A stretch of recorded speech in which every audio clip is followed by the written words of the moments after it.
প্রথম দিনের সাক্ষ্যে সন্তান হত্যার ন্যায় বিচার চাইলেন শিশু রামিসার বাবা-মা। ইজলাসের বাইরে আসামির কথা বলা বন্ধে ব্যবস্থা নেওয়ার নির্দেশ আদালতের। ঢাকা ভাঙা হাইওয়েতে দাঁড়িয়ে থাকা ট্রাকের পেছনে নিয়ন্ত্রণ হারিয়ে প্রাইভেট কারের ধাক্কা, একই পরিবারের 4 জন সহ নিহত 5।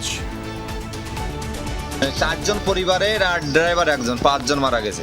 লাশের যে অবস্থা তা আমার জীবনে এরকম কখনো দেখিনি, এত মর্মান্তিক অবস্থা। অর্থায়নের দুশ্চিন্তা নিয়েই 9,38,000 কোটি টাকার বাজেট তৈরির প্রস্তুতি প্রায় চূড়ান্ত। মূল্যস্ফীতির লাগাম টেনে ধরতে চায় সরকার।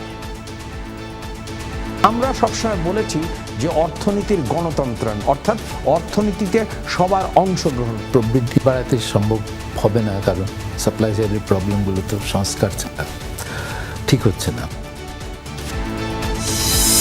চেয়ারম্যানের নিয়োগ বাতিলের দাবিতে আজও ইসলামী ব্যাংকের সামনে আন্দোলনকারীদের মানববন্ধন, বিপুল সংখ্যক পুলিশ মোতায়েন।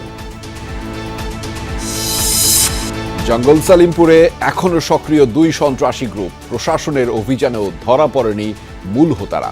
চাঁদা না দিলেও ধরে নিয়ে নির্যাতন চালানো হয় গোপন টর্চার সেলে। একটা ঘর তুলতে গেলে 3,000 টাকা 4,000 টাকা চাঁদা নিতে আছে।